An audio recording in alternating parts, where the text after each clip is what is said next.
he mistook me for my mother, so I used the knife to show him the difference. My name is Matthew Kroll. And time doesn't matter when you're in love. My name is Shahir Dowd. And this is the only podcast about movies.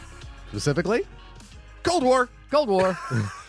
Is it cold? No, it is cold right now. Yeah, it's cold. I mean, but it's not like it was real cold. Yeah. And now it's kind of like, just kidding, winter's over, but then it's going to trick us again so we get sick. Some would argue that the war is just a metaphor, and the Cold War is the... What is it? I mean, look, okay, no.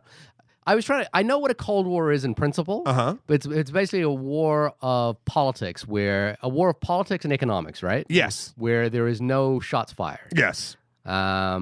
So could the metaphor be that the Cold War is between you and me, where there are no shots fired, but we're trying to get... We have shots fired. Or we're trying to get into... Or the war is that we're secretly in love. I mean, I guess... Every episode is basically us just professing our love to each other. It's just an opportunity to spend time with each other. I don't know. I mean, all of those things are possible. But it did get me honestly thinking about the definition of Cold War versus this film. And even before we even get into anything, before we do anything forward, do you think what do you think the film's title Cold War in the context of this film is about? And we actually, you know what, let's not answer that right now, but I want us to think about that question until the end, because I think that's kind of an interesting thing. I was shocked after seeing the film that the film's name was Cold War, and after seeing the film, yeah, not before. So you didn't know the title before you saw it? No, I knew the title before I saw it. I'm saying I watched the movie. I'm like, I wonder why they named it Cold War. Well, I mean, other than the fact that it took place in Poland, post World War II, and the Soviet bloc was falling apart, and then it's about these two people who are kind of at odds with each other despite being in love with each other. Yeah, but that's not what the Cold War was. Right, but can the Cold War mean multiple things? Let's talk about it. Let's get into it, because I have theories, but at the same time, I wanted to hear what you had to say about it, and also, I don't know, it was not based on the title. It was not I went in blind. I didn't see the trailer. Right. Is that a good experience for you? It's fine. Yeah. I have no qualm one way or the other. Right. But it didn't strike me as like, and I was like, oh, then what would I name it? And I couldn't think of anything better. So anyway, we've rounded out our best picture list last week. And at this point, has the Oscars happened when this is going on? We are recording this prior to the Oscars, but the Oscars have happened by the time you're listening to this. Oh my God, I can't believe Black Panther won. Oh, I can't believe Roma was knocked out by Black Panther. That's the biggest upset of the year. Unless it happened the other way around. And Bohemian Rhapsody won, and we are now in the official worst timeline. Yes, Bohemian Rhapsody it would complete the reality bending nightmare that is 2018ish, 19ish. Email us in at onlymoviepodcast@gmail.com, or hit us up on Twitter at onlymoviepod to tell us whether we are in the worst timeline or not, because I feel like it's entirely possible that we are in the worst timeline. Gee, what would give you that possibility in your mind? No, well, in movie-wise as well. If Bohemian Rhapsody wins, or if Bohemian Rhapsody won, should I say? Yeah, when Bohemian Rhapsody won. That is the worst timeline. Well, that's the worst timeline. That's worse than Crash, in my opinion. Yeah, it's been a while since I've seen Crash, but I could do that. I actually didn't even hate Crash that much. Right. It was like the weakest movie of that bunch. Yeah. But Bohemian Rhapsody is a bad movie. All right. Hey, listen.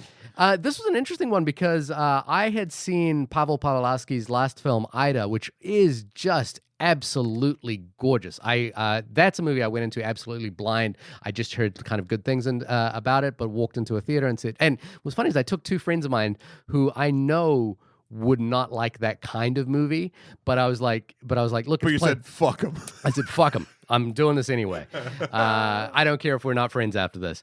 But I took him. I was like, look, I've just heard good things about this movie. I don't know much about it. Do you guys want to go check it out? It's a Polish movie, and they were game and they loved it. And it was real. I was very surprised because Ida was genuinely one of my favorite films that came out that year. I think it was 2016, maybe 2014. It might have even been earlier than that. Could have been. But it's not only one of the most singularly beautiful films I've ever seen photographed, but just a stunning display of directorial control. So I was like, when I heard Pawlowski had a new film coming out, I was very excited about that, and obviously one that has received as much accolades as this. Few listeners on our top 10 list that listed as their very highly. I think I can't remember who it was, but someone had it as their number 2 film. It appears on a number of top 10 lists this year. And the other reason I was excited about doing it was that you said something that I thought was interesting, which is that we've talked about your heritage on this podcast a little bit, Or my lack thereof. but you have heritage. The lack of embraced, yeah, you just don't know what it is. Familially embraced heritage, I do not. Like, obviously, if I wanted, this is where the concept of heritage, and it's because of how I was brought up. Right. It confuses me slightly. Okay. Because I never actively was engaged with one, and therefore it almost feels so whenever because I am a mutt, for lack of a better term. I have all sorts of different peoples making up my DNA. Yeah. But the one of the majorities, and that would be around 25% of me, is Polish. You've done a 23andMe? I looked at my family history going back a little bit, and I sort of did the baseline math of that, unless people are lying. But by the way, don't do a 23andMe. No, because then they got your details. Yeah. Then they can repet you. Yeah. But do you know that reference? I don't know what repet means. There was a film called The Sixth Day, starring Arnold Schwarzenegger. Yeah, I remember it's that about film. cloning, but the cloning had become so prevalent. You weren't supposed to clone humans, but you could clone pets, and there was literally a kiosk at malls called Repet, and you could just bring your pet in to be cloned. Okay. I don't remember that. I remember the film, and I remember the poster for it. Yeah, I actually don't mind Sixth Day, although I haven't watched it in years. Maybe it's really not aged well. Regardless, what's better than one Arnold Schwarzenegger? 2 Arnold Schwarzeneggers. Yeah, it's a Polish heritage. Thank you. I was completely lost. Yeah. But I find the idea of heritage interesting and confusing, because at this point in my life, it's like that meme of Andy from from Parks and Rec being like, I don't quite understand heritage, and at this point I'm too afraid to ask. Yeah. Because I'm 36 years old. Yeah. I feel like it would be disingenuous for me to be like, well, now I'm going to dive deep into my Polish heritage, because my entire life has had nothing to do with my Polish heritage. Well, that's interesting, because the director of this film, Paweł Pawlowski, grew up in Poland up until the age of 12, and then his family moved him to the UK, and he basically grew up. I mean, he's 61 years old right now. Yeah. And the last 2 films he's made have been in Poland. But and he basically made those films to reconnect with his heritage, because he felt like he didn't know a lot. But also, even this film was dedicated and inspired by his parents. Not that this was their story, but that to me says that his parents probably were. I mean, I'm literally guessing, but it seems as though his parents were deep into their own heritage, and maybe he didn't quite engage with it enough, but it was still present in his life. Especially when you move to another place when you're 12, you want to acclimate and be with whatever the happening, cool, whatever. You want to feel as normal as possible when you're a 12-year-old.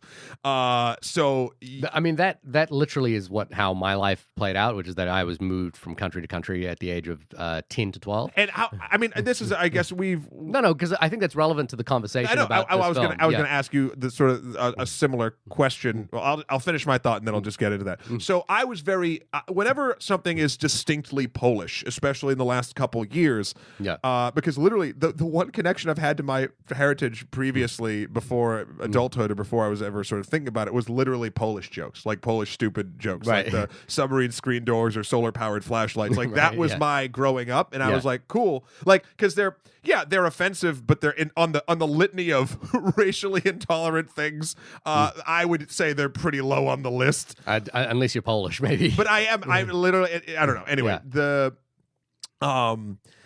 And so whenever something comes out, when I'm feeling the tinge, I was like, let's see if I can find something deeply relatable in the inner workings of my soul and my heritage. And so I was very happy to take a look at this film. I think and the reason I brought up Pavel Pawlowski's reunification with Poland, I guess, or coming back to Poland, is that you said you thought it'd be disingenuous at 36 to do it. I'm saying he did it at an older age, and I don't think it's ever too late, is basically what I'm saying. No, but I do think there's a difference. Again, I from this film, and we'll get into why, I think his family was probably still fairly involved in their own familial heritage, where mine was not. He's reconnecting to Poland. But you could still do that. But I have no connection. I have no emotional tie whatsoever. It's literally just biological. I do think because this has happened to me, which is that, again, I was born in Fiji, moved to Australia, then New Zealand, and I am of Indian heritage. Yeah. And I don't know a lot about my Indian heritage, but the reason it's come up for me is that now I have an Indian baby, and I think a lot more about the now. And this is I think this is an interesting side story, and it will connect with Cold War in some way. I believe in you. But there's an interesting thing that my wife and I discovered, which is that because we both met in New Zealand, right, in Wellington. But when we visited India for the first time, we visited the village that my dad came from, and we visited the village that Shivali's mom came from. Okay. Those villages are 20 minutes apart from each other. So think about it this way. Two families who live 20 minutes apart from each other in India migrated all the way across the planet, one to New Zealand, one to Fiji, and their children, the children of those two people, met in Wellington, in New Zealand, and connected. Again, almost as though the link between those two villages, was somehow connected in some way. I just thought that was a really fascinating thing to find out, that we the places. Even though our meeting felt very happenstance and just by chance, the places that we came from happened to be very close together. And I wonder, I mean, on the when I hear that story, and you've told me that story, I believe before, it is like a holy shit, like what? Yeah. But then I wonder too, because like if you look at the cold math of it, you're like the probability of that is insane. Of it happening. Yeah. But then I'm trying to think of like, okay, what factors aren't we looking at? Like from, again, me and my penchant for numbers. Yeah. But like what, for instance, okay, so you both from 20 minutes away, that's still, no, I was trying to be like, oh, well, maybe because you had similar heritage or like anything like that, like that's sort of what brought you forward towards each other. But that's not even remotely, that doesn't matter in the macro of it, because it is a big place. There's a great book that has been entirely debunked. It's an anthropology 101 text. And I've never studied anthropology. I just picked up this book and read it because I heard about it. It's by Napoleon Chagnon, and it's called the Yamanano tribe. And it's a book about a Central American tribe that has almost been untouched by Western civilization. And this anthropologist, Napoleon Chagnon, went there and studied the people. And basically, he determined that the conflicts that this tribe has today, he could trace the origin of those conflicts down through the lineage, where people were having fights today where they didn't realize it, but their ancestors were having the same fights over, usually over different things, but there was this, and the idea that he posited is that lineage plays a long line into the way we are today, even if we don't realize it.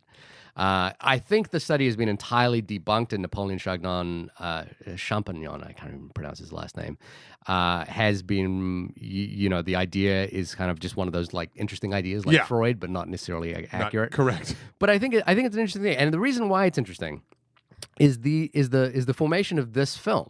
Is that it is based on the parentage of Pavel Pawlowski, inspired by, but takes an entirely different tact on it and shifts it back a few years as well. But the idea here is that Pawlowski is looking at his parents' history, which he described as complete chaos. Like they split up, reunited, split up, reunited, split up, reunited. He said something along the lines of they were both wonderful people, but as a couple, it was a never-ending disaster. I It's a believe was his never-ending quote. disaster, which I think is really fascinating because then he takes that and reinterprets it, and in a way gives it an ending or gives it a through line, which is not the real through line, but in a way more connected to who he wants to be now, I think, or who, Well, who he can be. Yeah, who? Yeah, And so with that in mind, I mean, what is Cold War about? Cold War. Here we go. In the 1950s, a music director falls in love with a singer and tries to persuade her to flee communist Poland for France. For France. For France. For France. Vive la France. I have thoughts about this film. I've seen it twice. I went to the movies to see it. This would have been one that I would have liked to have seen in the theater. Yeah, having seen Ida in the theater, I just knew that I wanted to see this on a big screen. Yeah. I will admit, though, I went with a good friend of mine who I'm hoping will be on the show at some point, Zach.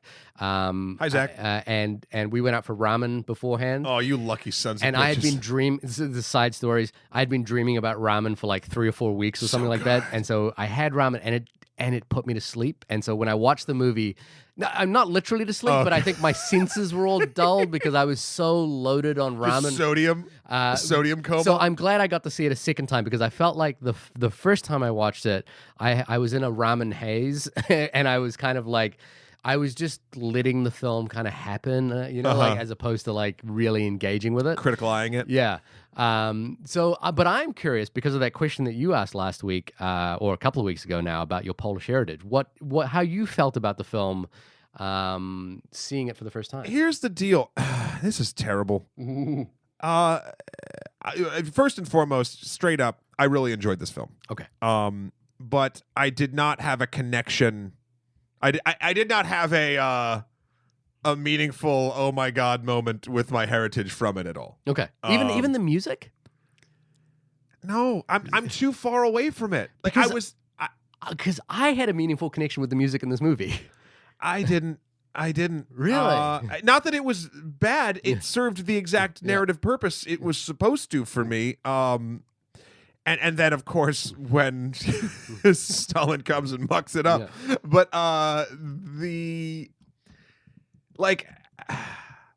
maybe I just need to, you know what it is? I'll tell you exactly what it is. Right. I don't think there's ever going to be one film that sparks me to be like, yes, I need to deep dive into where I biologically came from. Right. I think what needs to happen is the same thing with any form of interest, and that is if you want to be interested in something, you submerge yourself in it. Mm-hmm. And you will eventually become attuned to it, and you will eventually become it will become an interest if you kind of want it to, for the lack of a better term. Right. So that might have to be the path I take, because I think this weird little narrative I've built in my head, I'll be like, oh, maybe this will be the film that connects me to my people. I don't think that's actually going to happen for me. I have seen a number of Polish films, but mainly the kind of the big names. So Krzysztof Kieślowski's short, the Decalogue, and his short film, which I think is from the Decalogue, the short film about killing and a short film about love. And I've seen Andrzej Wajda's film, a couple of his, and then Roman Polanski obviously started in Poland, so Knife in the Water and those things. But that I think that's a very tertiary glance at Polish cinema history. Yeah. The thing that I think is interesting there is that, and I just remember this from a short film about killing, which has these like long shots of a person walking through the Polish countryside, kind of like almost weighed down by the Polish countryside, is that it is a place that feels, at least in the cinema I've seen, that feels like it is weighed down by history. Oh yeah, and I think this is a film that kind of that does that as well. I mean, I don't mean to like that entirely determine exactly how Polish history or Polish cinema works, but it is colorless in an interesting way. And it is dreary in an interesting way, which makes it difficult to absorb into it. It's not like my heritage, which is Hindi Bollywood cinema, which is so colorful and lively, and like I can kind of like absorb. Like Polish cinema is like I gotta be in it. Poland is history's stomping ground. Like, I mean, a lot of great things have happened in Poland, but then obviously you can't like World War II is obviously the big one and the most recent sort of like kick to the country's crotchal area. Nuts. Yeah. Polish nuts. Yeah. But also, I mean, you can look at history going even back for like it's been a place of, I think, based on location, of constant turnover. Let's say, for a light word, political term. Yeah. And this film definitely has a vibe of that. Okay, but so I didn't get. What I liked about it, but again, I didn't have like a come to Poland moment, for lack of a better term. Fair enough. Was the idea that in the wake of World War II, to try to reinvigorate people thinking about Poland as something other than friggin' Hitler's backyard, for lack of a better term. They were going to go to the local villages and pick out the best singers and performers and do a traveling show around Poland and hopefully the rest of Europe to show like, hey, we are, interesting and wonderful people that has a lot to offer on the global stage, and here's pieces of our art, right? Yeah. I think that concept is wonderful. Right. That the concept of that moved me, but again, I have no connection to Poland, and therefore I wasn't like nationally proud or genetically proud. Like it was a nice thing that I think would be great anywhere. Yeah. And I don't think, like, if this was set a different country that after a horrible occurrence was doing the same thing, I would have had the same feels had I had no genetic lineage to that place. Right. But I thought that, what I loved about this? This is sort of more in a filmmaking standpoint. I didn't really know what this film was about going into it. Yeah. And I loved the adventure of watching them go from village to village, and then the songs, and then figuring out, I'm like, oh, this is Poland's Got Talent. Like, I was like, this is I will say that this film feels like to me like The Polish Star is Born. Yeah, it totally does. I think the extraordinary thing there was seeing the songs transform from the countryside into this performance. And I like the thing that was there was like when you hear the Polish peasants, and they're looking for peasant style. So the narrative trajectory is that Victor. So I've been dealing with pronounced Polish, with a W, but it is and it isn't. Yeah. It's Victor. Yeah, and it's the same with Pavel Pawlowski, Yeah. which has got a W in it, but you pronounce it as a V, I think. But like it's kind of a combo of a W and a V. It's weird. Yeah, but it's English connotation. Yeah. Is that Victor is part of I guess attempting to reconnect a cultural heritage to the population by finding, and they're very specific about it. They want to find peasant music, and when you hear it at the beginning, it's got this sort of like sort of jaunty sort of tone to it, where it's like men singing about like opening the door and that sort of thing. But then you see it transform through Victor's art and his piano playing, and it becomes gorgeous. Like the first time I heard them actually perform the song, I think it's called Dwa Serduszka, Two Hearts. The first time I heard that, I was like, oh my God, this is incredible. This is, like just that repeated tone, the oh yo yo. Yeah. I like, and the way it kind of transformed, like the way they took it from the peasant sound into this. Listen, man, you get the right producer. Yeah. Anything is possible. But it was like, I guess, when they were doing the auditions, and there's this sort of, there's a way that the Polish singing goes where it sounds very shouty. Yes. This is explaining a lot about you, by the way, right now. What? It sounds very shouty and loud. I think we've broken. Is this through. my first connection? Yeah, is this my first connection to my Polish heritage? Yeah. Like it's got this sort of yelling intonation to it, and then it's when you hear Zula do it for the first time, where it has this sort of. But she sings a Russian song. Does she sing a Russian song? So she sings a because song it's from the Russian cinema. Russian cinema. Yeah. And it's also that She's also not a peasant. Yeah, she's not a peasant. She's kind of doing somewhat of a. She's running a grift. We don't quite know what. Yeah. But when she sings for the first time, and then when she sings on stage for the first time, it's amazing to see that transformation of seeing something that goes from like the songs people sing on the street to the songs that you sing to others. And it becomes this beautiful thing, and like there's the character later. I think his name's Karzer. I'm gonna butcher names this whole episode. That's okay. So get used to it. Again, I won't do any better. These are my people. Kazmarek says this was the most beautiful night of my life. This is you're a genius. I was, and it's that incredible shot against the mirror. I was 100% on board for that. I was like, yeah, that was what you just did with those peasant songs and turning it into what you did. You kind of are a genius. That is pretty amazing. And I don't know. There's something about in me. Maybe my 23andMe has got a little bit of Polish in it or something. But I kind of felt my heart soar a little bit when I heard that song for the first time. Here's the thing. It has nothing to do with genetics. It has to do with empathy and understanding of especially, and to be honest, this is why I think it really soared for you.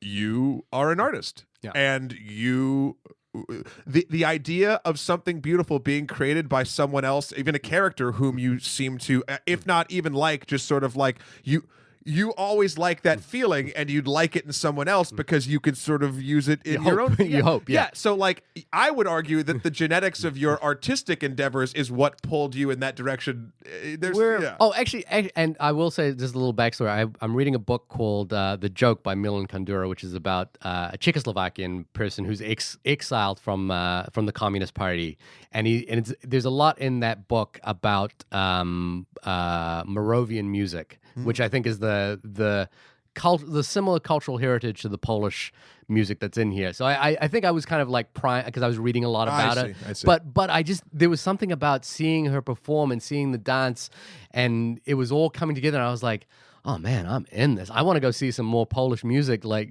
Polish folk songs being performed because it's beautiful. Yeah, it's extraordinary. I think so.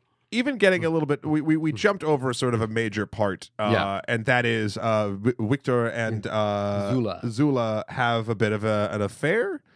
So here's the thing. This is what I didn't understand because I don't understand the time period of the culture of that this is set in. Yeah. So I made a joke how it's Poland's Got Talent, but then it kind of becomes Poland's Got Talent summer camp edition, right? Like all the peasants move into this building and they're going to practice, and then they're going to go on tour. And in this case, Victor's sort of a teacher or a producer. He's a composer. Yeah. What is the age difference between Victor and Zula? I don't even know. Are they similar in age? No, I believe he's older. I know that, but like I don't know. Again, he looks older. Yeah. He looks more withered and older. So they have their sort of like a bit of a secret, not so secret affair. Yeah. Which I guess it's not an affair because neither of them are with someone else at this point. Yeah. But they form a relationship. Yeah. And even to the point where one of his other, his recordist, I don't know the woman's name who is the character. Who I believe it's Irina, but that. Oh, yeah, it is Irina. Yeah. Who is going around the countryside with him finding these singers. There's a moment after their first performance and like she kind of hits on him and he's like, we can have our own fun. Yeah. And he sticks around because, I mean, she even called out why he wanted her there to begin with. Yeah. It's very clear when she comes in the room as well, and the way he like asks her, to like perform another song, that he likes her. There's something about her. I mean, Joanna Kulig, who plays her, I think I read somewhere that she is actually a very famous Polish actress. And Tomasz Kotz is his performance I thought was great too. Funny side story about him is that he might be the reason why Danny Boyle left the James Bond franchise, which is that Danny Boyle, it's all speculation at this point, but Danny Boyle really wanted Thomas Kott to play the villain, and Daniel Craig didn't. And they fell out over his casting. He's got a Bond villain to him. He's got a Bond villain to him. And I think he's, devastatingly handsome, and sort of that has that mournful, sort of soulful eye. Can rock any hairstyle. Yeah, exactly. Yeah, he looks good with no hair. But there's a thing when she comes in and she performs that you do see something in her. I think I saw something in her as well. Obviously, the film's kind of primed me to do that. But like, yeah, and you know what it was for me is when the Irina says to her, like, okay, perform another song for us, and Irina says, okay, that's enough, thank you, and she continues to sing, and she says, no, let me do the chorus, please, and then she continues to do the chorus, and she basically takes ownership of this moment to like say, no, I'm here, I'm gonna do my thing, whether you want me to or not. She's a grifter. And there's not now that the term grifter is has many negative connotations. I think in the film they call her a con job because she's not who she seems to be. Yeah. Which I'm just using another word for it. Because grifter to me connotates someone who like steals. Oh no! Running a grift is sort of like just you could be stealing, but it could also just be like actively and consistently lying. We can look it up. Yeah. But she, as a con job, a person who engages in petty or small scale swindling. Yeah. So then you got to look at what swindling is. Is swindling always something with goods and services? I don't know. But that's her interesting thing to me. She seems slightly dangerous. She seems slightly like not everything is what she seems. Then there's rumors from even my quote in the beginning that she killed her father. And then that's not rumor. She says that. Well, no, he didn't die. Who said he didn't die? She did, because the rumor is she killed her father and da. And then when Victor confronts her about it, I forget if it's in the field or somewhere else. She's like, yeah, I did the quote I said, he confused me with my mother, so I knifed out the difference. But did she say he didn't die? And then she goes, don't worry, he didn't die. Right. But she still attacked her dad, right? Yeah, she stabbed her father. So it did happen. But so then, and it's interesting because even later on in the film, Victor, later on sort of uses these rumors of her to sell her image even further. Yeah. In a way that was not, I don't think, cool. But that's neither here nor there. We'll get there. So let's just real quick, the relationship. I was searching for how appropriate it was. I don't know if there is an answer for that because I'm not familiar with the structure of their program. Like, if she was, however, whatever, I don't know. I think 1949, which is where the film begins, and I think the affair begins in 1953 or something like that, or 52. Was probably a more chaste time, irrespective of the cultural import of whether there was an appropriation of this relationship. Like, 1949 felt more chaste than it is today, right? Yeah. But there's a thing that I think you're pointing to, which is where the film kind of didn't work for me, which is that despite the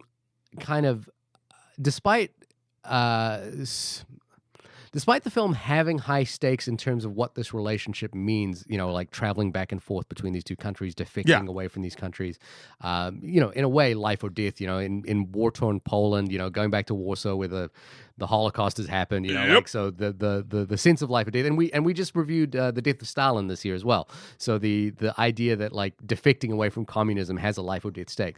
The relationship itself, while tumultuous, in the way that it's played out, doesn't necessarily feel life or death. Now, there's a secondary counterbalance to that, which is that there's a style thing that this film does, which is that it has these elliptical moments where we cut away for years at a time, and we don't know exactly what's happened in those periods. Yeah. It still feels like the choices this couple make are their choices. So they're making choices about whether to be in love or whether to fall out of love. And I think that to me kind of lowers the stakes somewhat in terms of whether I want to see this relationship flourish or not. I would maybe argue the opposite. Okay.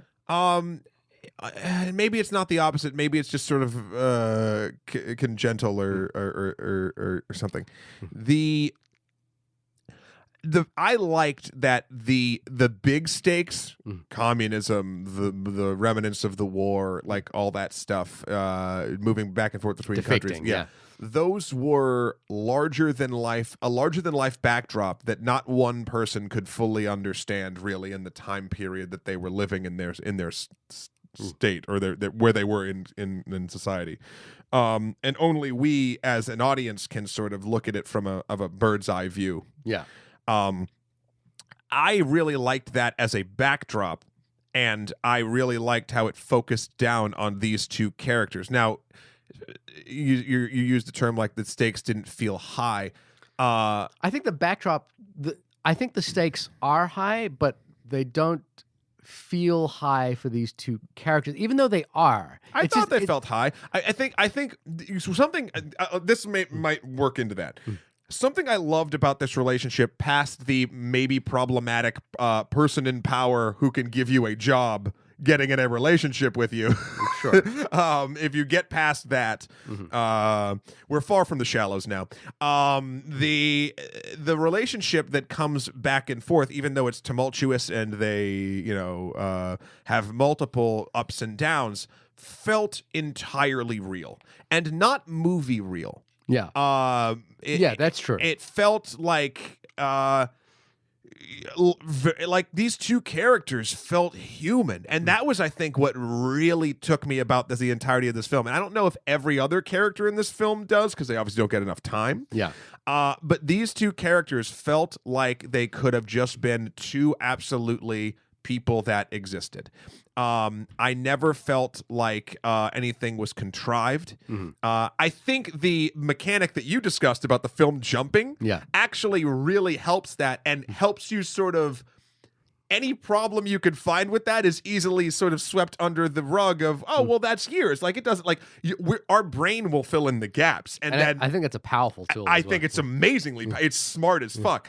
And so, because they felt real, I felt that their journey, and I guess for lack of a better term, stakes, felt incredibly high for me. Okay. I can see how, with the backdrop of everything going on, depending on where an audience member's focus lies, or if they I'm not incredibly well versed in the time period, so I was able to sort of see it as the minimalist stuff that I know from other films and documentaries and books that I've read as the backdrop, and then I was just like in it for the two of them. Right. And every time one of them did something shitty, I felt terrible. Yeah. But it also felt like this feels like a very real thing that a person that's not shitty would do in a shitty situation. Like, you know what I mean? Like, it felt like they were flawed in all of the right ways. Yeah, their interaction. I think the thing I think about is the pity jealousy that she has against the poetress. That she calls it. She's got a nice back, a little old for you though. Yeah, right? exactly. And she has the line that the poetress, the pendulum of time, and it seems. In the scheme of things, it seems petty, but I think it comes back to a thing that I think is interesting about Zula, which is that it has, we sort of said grifter con to begin with, but I think she's a survivor, right? Like, she is. Oh yeah, she survived this horrendous relationship with her father, and she's basically put herself in this position for a better life, to pretend that she's a villager, and I think what that survivor mentality does is that she is always protecting herself, and so we see in the sort of context of her relationship, the decision not to defect with him to I think it's to West Berlin or East Berlin. No, to Paris. Well, East Berlin, then Paris. Yeah, to West or East. His goal was to get... Because they're in Berlin and he defects. They're in East Berlin. He has to go to the West. Is to go to the West. So he crosses over and then on to Paris. The reason she doesn't go is that it's dangerous for her. She is reliant upon him, and she's a survivor. So she chooses not to go because I think she chooses not to go because she feels like it's safer to be where she is right now. Even though she kind of intimates that she would die, she will be with you till the end of till her death. Also, something that I really like about this is there is a youthfulness to her in the beginning that then changes as she goes. Like she's saying all the things young people say. Yeah. But then I think, to your point, she's a survivor. She's like, actually, I just did the math. Oh God. Oh shit. I wish it. I mean, she does that contradiction at all times. Like she says, there's that beautiful scene where they're in front of the lake or the river. And she says, I'll love you till the end of time, but I'm also ratting on you. But then she's furious at him when he's furious at her. There's this sort of up down to this relationship. But I think it is, it is based on You know, like he's got this romanticism about being in the West and being in Paris and making music. You know, and she's a pragmatist. You know what's interesting? I loved in that ratting out scene. At first, my mind obviously went to, their salacious relationship is what she's holding over his head in a weird way. But it wasn't. No, that wasn't the point.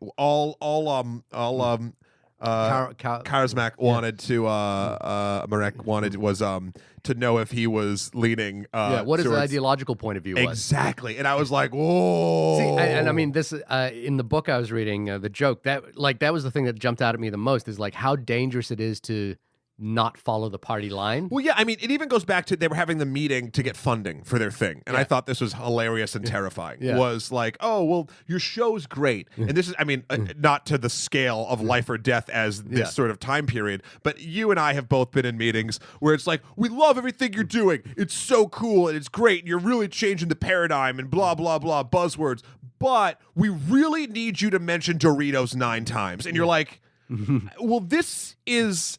a Grecian tragedy put in the term of the Matrix or whatever you're doing with whatever you're doing, and they're like, yeah, well, no, we know it, we love it, but like Doritos would really. What if we just had the main character like eat Doritos like 4 times and only mention it once, and you're like, fuck up. That's what's happening. Irina is the one who like really just rejects this outright, but Kazmarek kind of goes, he's like, no, well, I think the people would sing about agriculture and they kind of like Stalin. So like, and they're farmers, so that makes sense. Like basically making condolences, making the Doritos a reality. And Victor is the one who kind of is issuing the silent protest. And I think Kazmarek kind of sees that and goes, how tied into the party line is this? You know, is this guy? And I think there's the problem with Victor. Not the problem, but the problem with Victor in this relationship. The problem with Victor in this relationship is he's got a romanticism about him. You know, like he has the privilege of being romantic. Oh yeah, he can do whatever he wants. Yeah. He literally walks across the border. Yeah, he has a privileged romanticism that he is able to indulge, you know? He walks across the border after looking super shady with a suitcase for 8 hours against the wall at the border. I love that cut, by the way. It was like it's daytime, he's smoking a cigarette, cut to Zula at the bar, dancing, kind of thing. Cut back, he's still standing in the same spot, but it's nighttime. And he's like, well, okay. I guess I'll stop being shady. But, you know, like he has this romanticism about her, but she's entirely pragmatic. You know, like she is the survivor, and she has to, you know, her choices are much more consequential for her. And I think that ultimately where the film ends up, and I think for this film we should do spoilers pretty heavy from this point on. I mean, yeah, we've been chatting for about 40 minutes. Yeah. Is that she's kind of right about it. You know, like she sees the grander picture about what can go wrong if she goes. And yet towards the back half of the film, she goes with him anyway. Yes and no. I think they both see things and they both miss things. I think, and that's another thing why I think their relationship works very well, is their heights and their failings are kind of equal.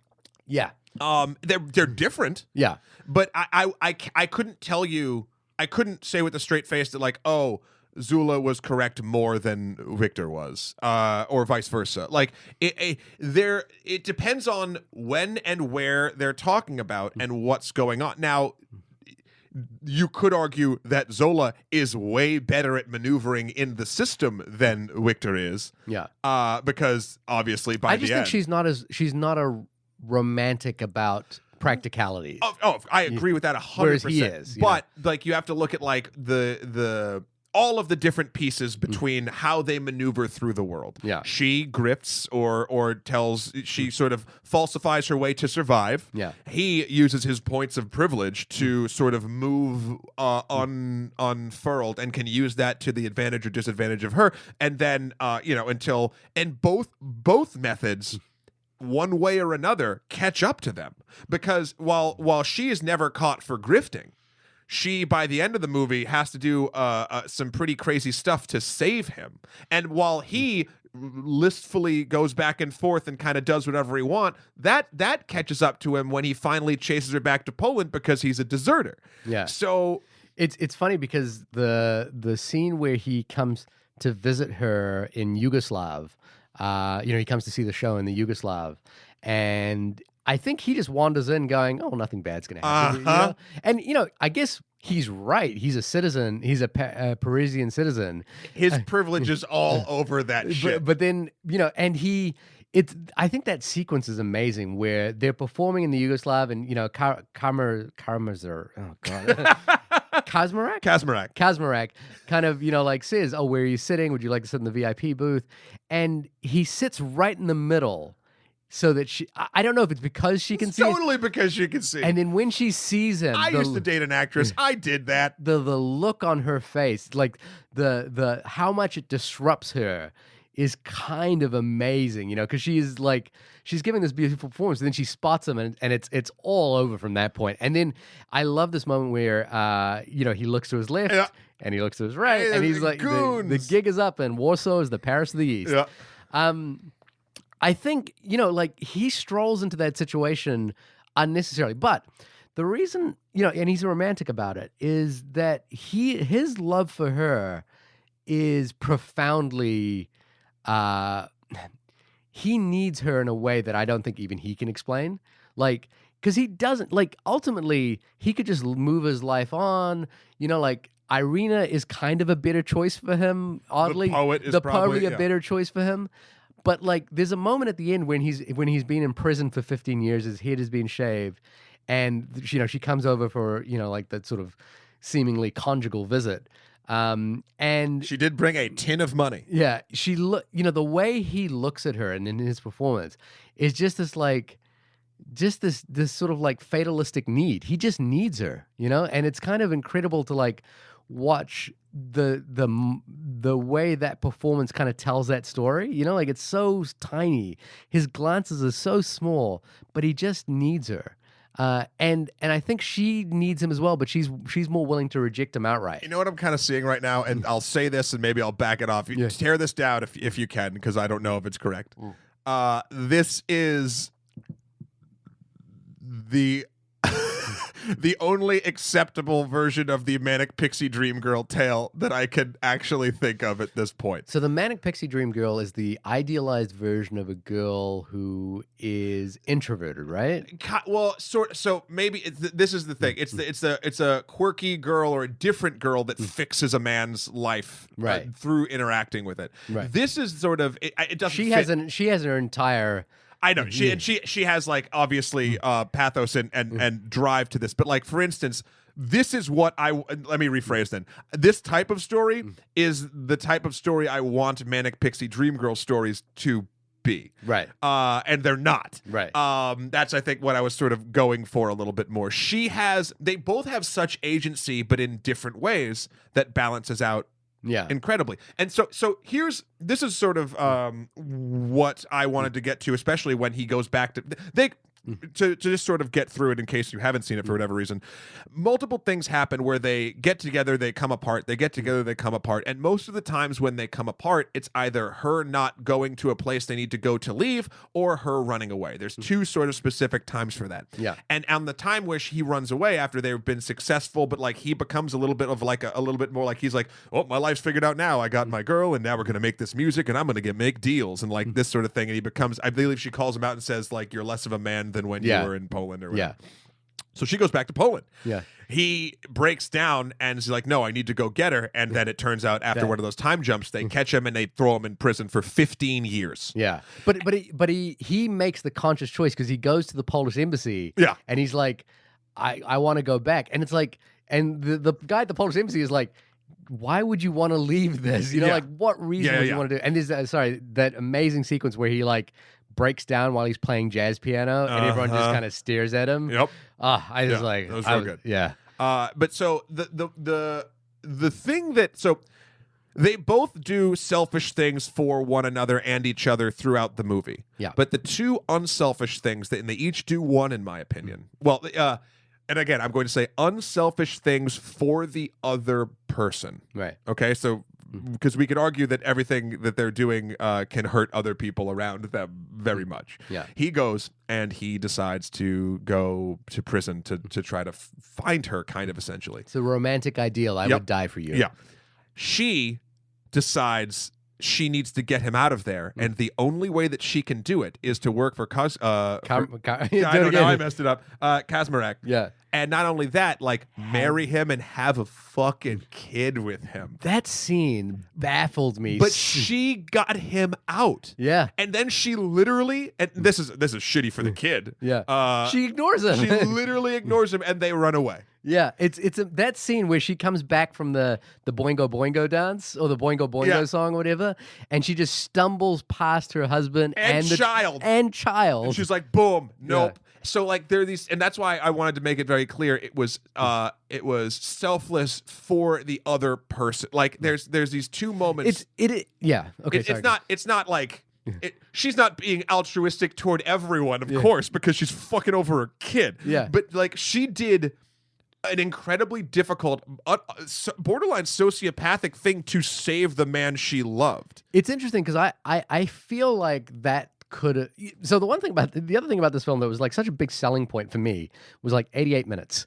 I was like perfect run time. I was excited by that. I was like 88 minutes. You mean I'll be home by 11? Oh my God, I'm gonna go see this thing twice. So I listen. I don't want to ever limit a filmmaker's length of a film they want to make, but I think you should also really know the story you're telling and only use the amount of time that you need to tell that specific story. And this film did that. I'm all for like pre-90-minute movies these days. And I'm like, imagine if Avengers Endgame was like 70 minutes. I'd be so mad. I would be so mad. No, I just want to. So happy. I hope it's 3 hours long. I would be so happy if that was the case. But, but the reason I mentioned the time, like again, the selling, I was like, oh, it's 88 minutes. I'm so there. But I think that story with. Oh God, Kazmarek. Why can't I do this? Kazmarek and his child. It's because there's a CZ and a K. Like it's a very Polish thing. Kazmarek. Yeah. I felt like the narrative with the child could have been expanded because the way the film kind of hurtles towards the finale, where, spoiler alert, both characters decide to commit suicide and kind of live together forever, or like in together forever, whatever how you want to see that. I was like, oh, I think there can be another whole beat here because, and I guess this is just personal experience, but when someone has a child, the mathematics of one's life changes profoundly, and like in the estimation of this film, the mathematics of that life didn't change after a child because literally, and she's been this way her entire life. She's willing to do anything to get what she wants, and it just happens to be at this point what she wants is to save somebody. I'm not saying that the film is wrong. I'm just saying that in my experience, it's not quite that, and I think there was an opportunity to kind of expand the story here a little bit, but I don't dislike what was done here. I just like if she had married Kazmarek and was just doing Boingo Boingo dances and came out and was drunk and said, I need to get out of here.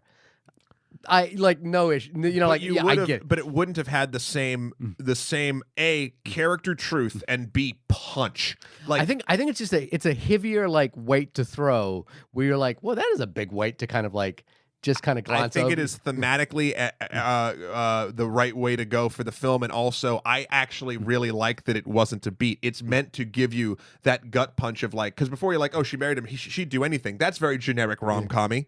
Rom-com is like a phrase I would never use. But like that theme of like, I'm gonna marry the bad guy to make sure that the good guy gets like that's a very sort of like trite thing. You throw a kid in that shit, and then you realize, holy fuck, like she would do, and I feel like any lingering on that would just be. I just think it's a chance to expand the complexity of the things she's done. It would also, there'd be a real hard way to have her not be damned the more time you spend on that. I don't disagree. I liked the way the film hurtles towards its ending.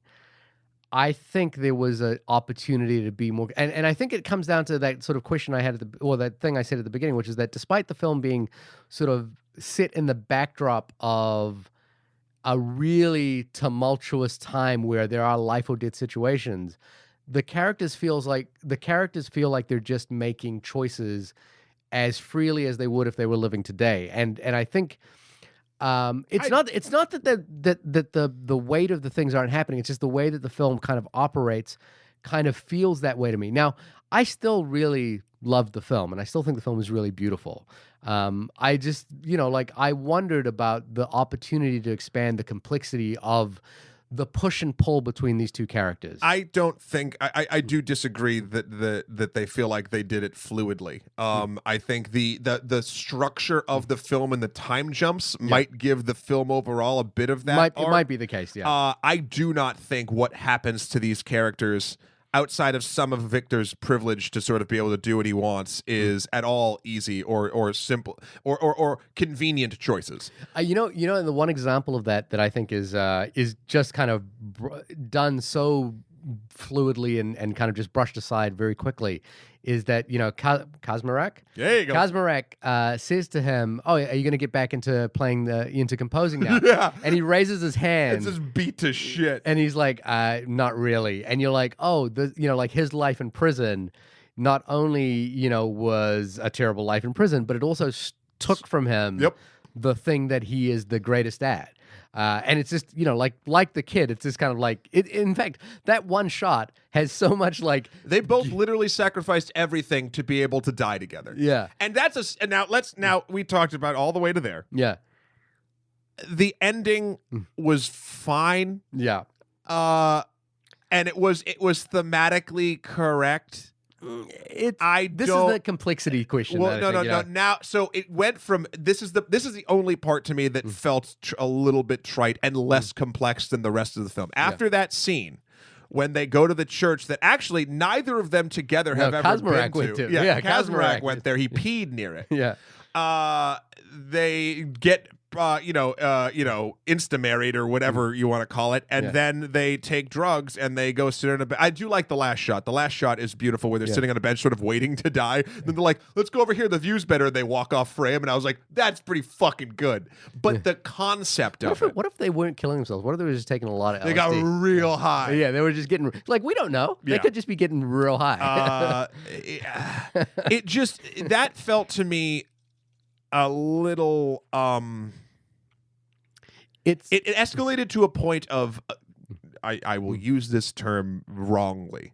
It escalated to a place where it used to be something I felt like was very grounded in reality into a bit of farce to a romantic umpteenth degree. It is Romeo and Juliet kind of reconfigured, a little bit more controlled. But Romeo and Juliet works in the structure of it because of how and that's what I mean as well, which is that the push and pull of the characters feels like it could have, if we saw, for example, the depth at which she was unhappy, other than just performing the song, with her life with Kazmarek and her child, then I think the drive to suicide could have because I'll admit the ending.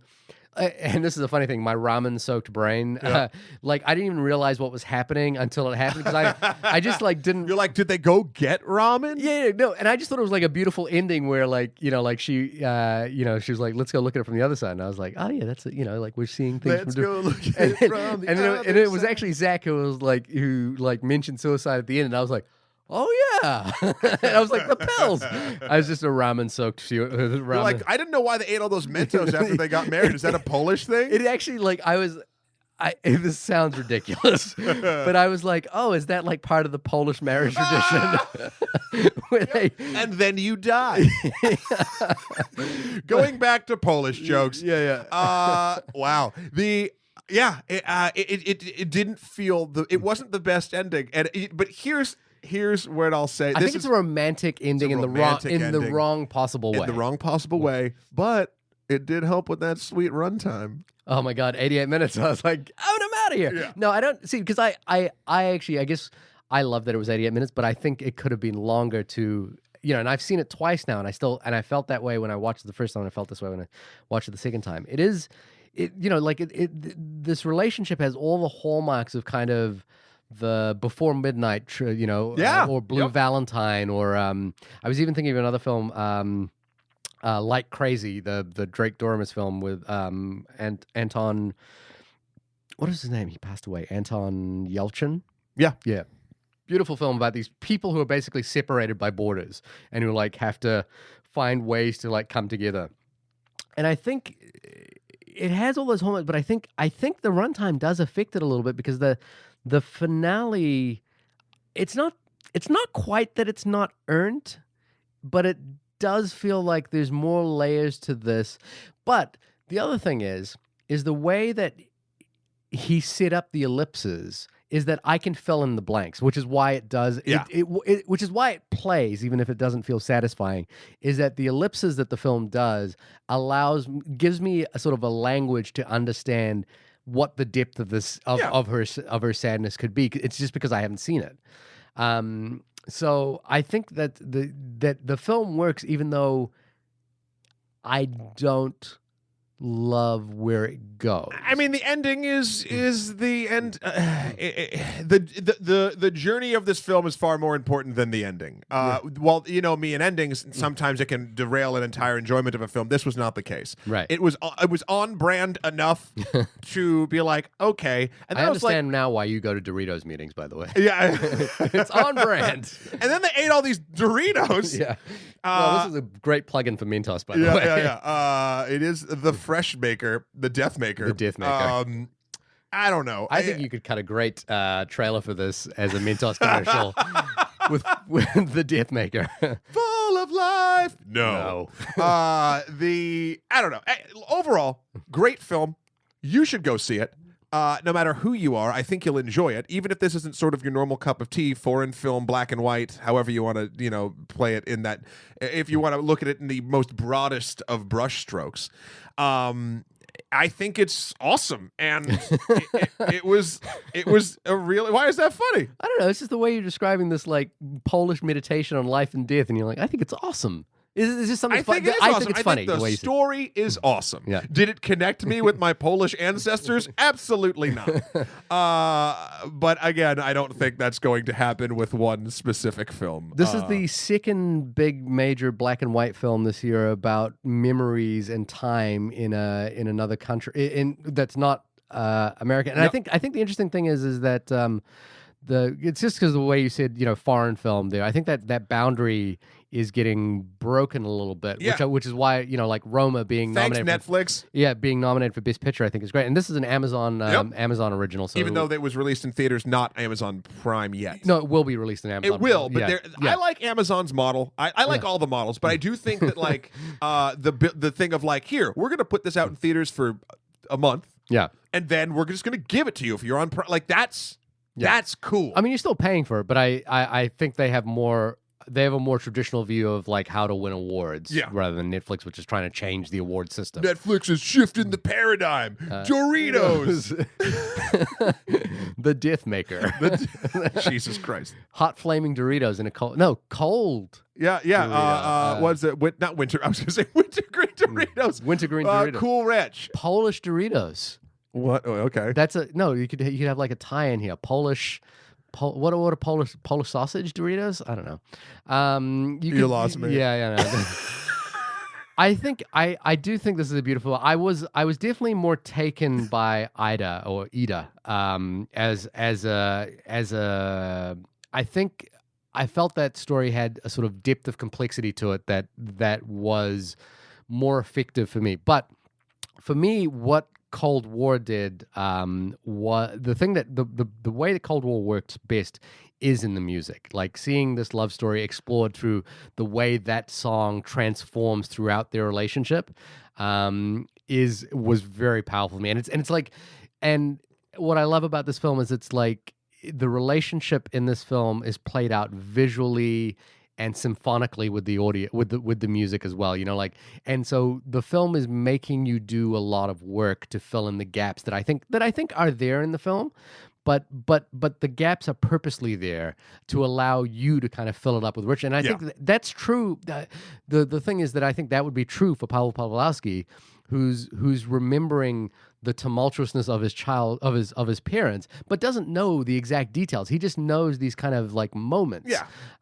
So I think it is, despite me not absolutely connecting with the film, I think it is a true, in the parlance of the Cloud Atlas, it is the true. I was gonna say, is it awesome? Everything is awesome if we're going to do the. Well, everything's only cool if you're part of a team. Yeah, but everything is awesome, and this is the true. Okay.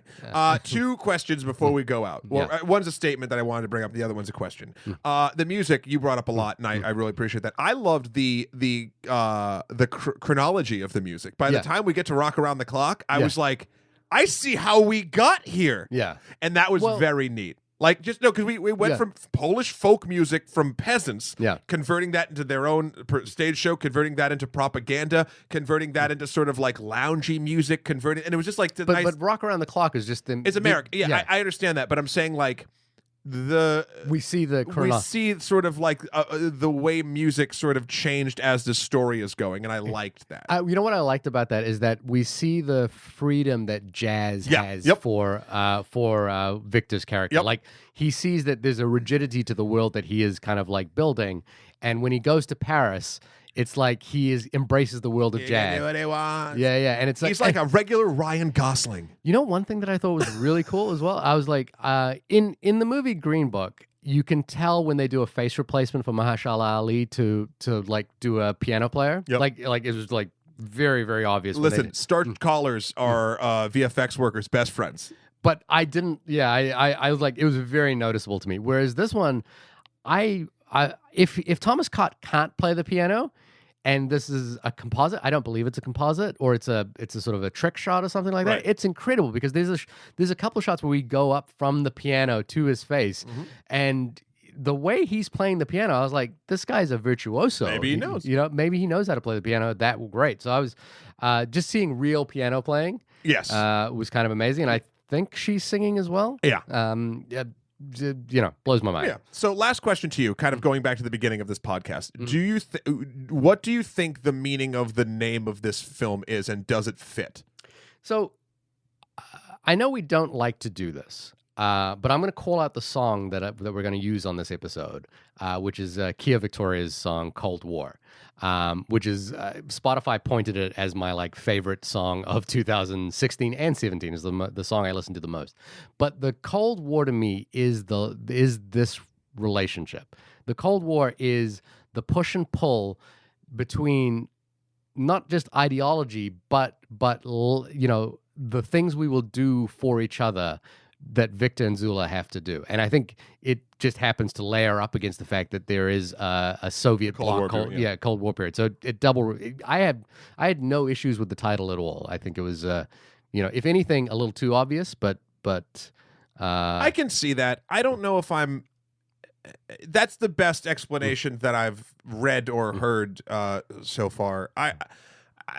I need to watch it again, I think. I just felt like it was very leading in the wrong. It was the name was leading for me in a way that got me poised to experience a different thing. What were you? I was expecting honestly the Cold War-ness to be more of a main character, and these are just two people that are swept up in it, as opposed to this is a character piece of just, I mean, the interesting things and the things this film revels in is the internal workings of these two people, again, against this very complex backdrop. But love is a battlefield, man. Sure. Yeah. Anyway, no, that's a good explanation, I think. So I'll watch it again with that in mind, and we'll see how it goes. Anyway, this has been the only podcast about the film Cold War. Is that how you say it? Cold War. You got to add the Fresh Maker, the Death Maker, the Death Maker. Shahir, when you are not coming up with literally billion-dollar advertising ideas for small oval-shaped candies, where can folks find you?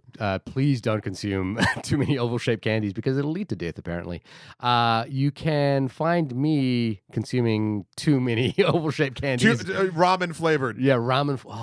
Ramen Mentos. I'm all about the ramen right now, so you can ramen. Stay on target. Yeah, into my website. Oh, okay. At www.shahirdaud.com. That's SHAHIRDAUD. Noodle me this. No, none of that worked. The narrative pathway was a ball of noodles. Yeah, in that it was like all bundled and mixed up.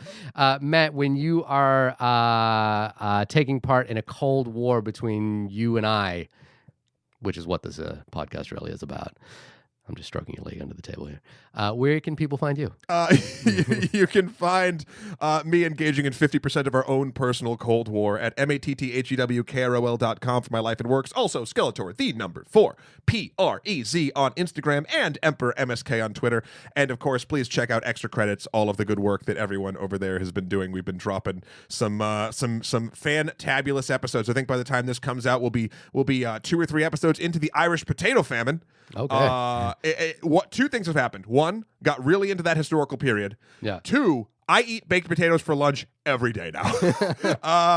There's nutritional value. There is a lot of nutritional value in potatoes. So stay healthy, and we will see you, I guess. So a potato chip? Is a potato chip count? Like a Doritos? Like a ramen-flavored Dorito? A ramen-flavored Polish sausage Dorito. And also, Doritos are corn. Are they? Well, they're supposed to be corn. They're definitely not potatoes. Oh, okay. But regardless, that sounds like a delicious snack. And I will research and develop that. And hopefully by the time we come back next week, we can all be sharing in that disgusting treat. Yeah, why aren't there Doritos here, by the way? I don't know. They haven't paid their fucking dues yet. All right. We'll see you next week. Bye.